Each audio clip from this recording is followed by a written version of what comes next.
You're going to notice on our left-hand side some Rothschild giraffes being fed by one of our caravan safaris. A safari that actually goes into the exhibit with the animals with the possibility of being able to feed some of them. These are Rothschild giraffes. That caravan's gotten quite a few of them. They're all hungry this morning, I guess.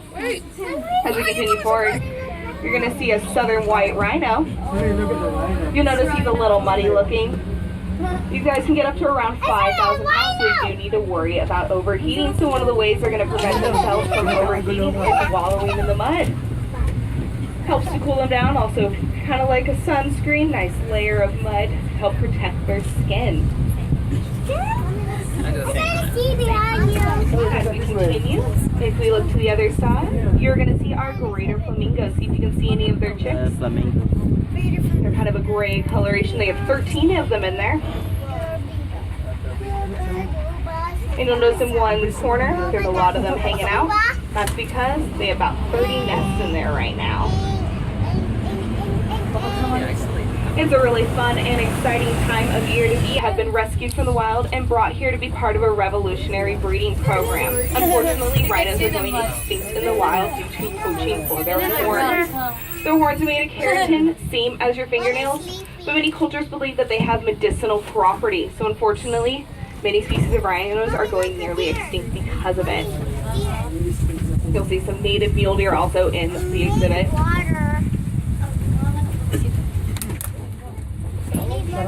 Our Dalmatian pelicans.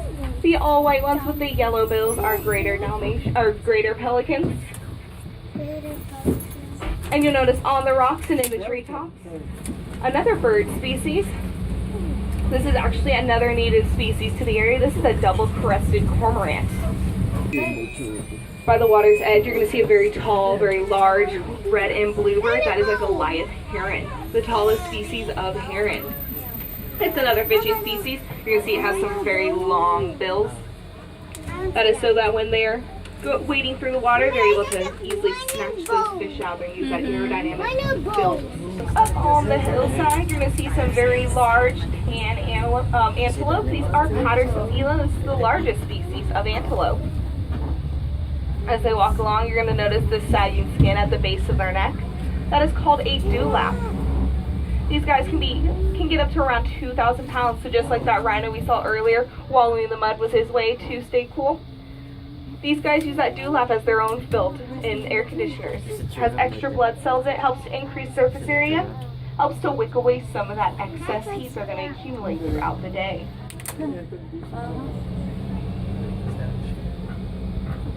A little bit closer to us on the tram path under the shade of the tree, those are adult Gensbach.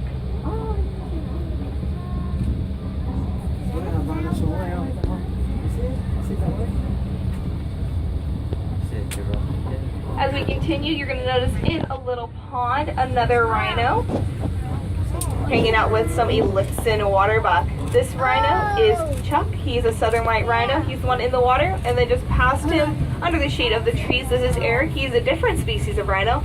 That is an East African black rhino. So Chuck's doing what I was talking about, wallowing in that mud, making sure to stay cool. It's supposed to get pretty hot here today, guys. Make sure you guys are also staying cool. So Chuck is southern white rhino. He's the one closest to the water edge. He is a retired breeding male. We've had 95 southern white rhinos born here at the park. Wow. And Chuck helped to sire some of those individuals.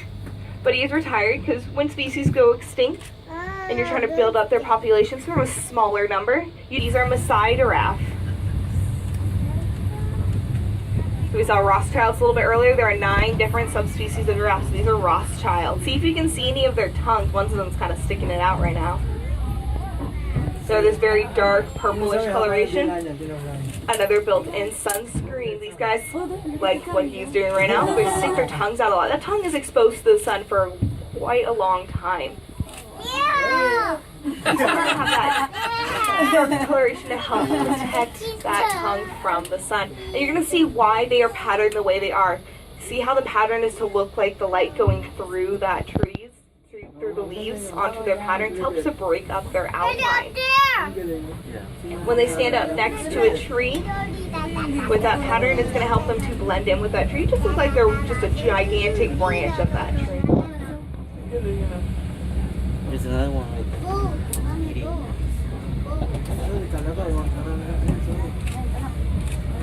Some more of the Gensbakken joints, whatever that giraffe is dropped on the ground. If you've ever tried to see a giraffe, they can get to be about 18 feet tall. If you ever try to see a giraffe pick up something from the ground, it's pretty funny.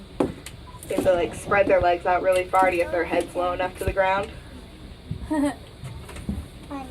So they're just gonna let the Gensbok eat whatever they drop.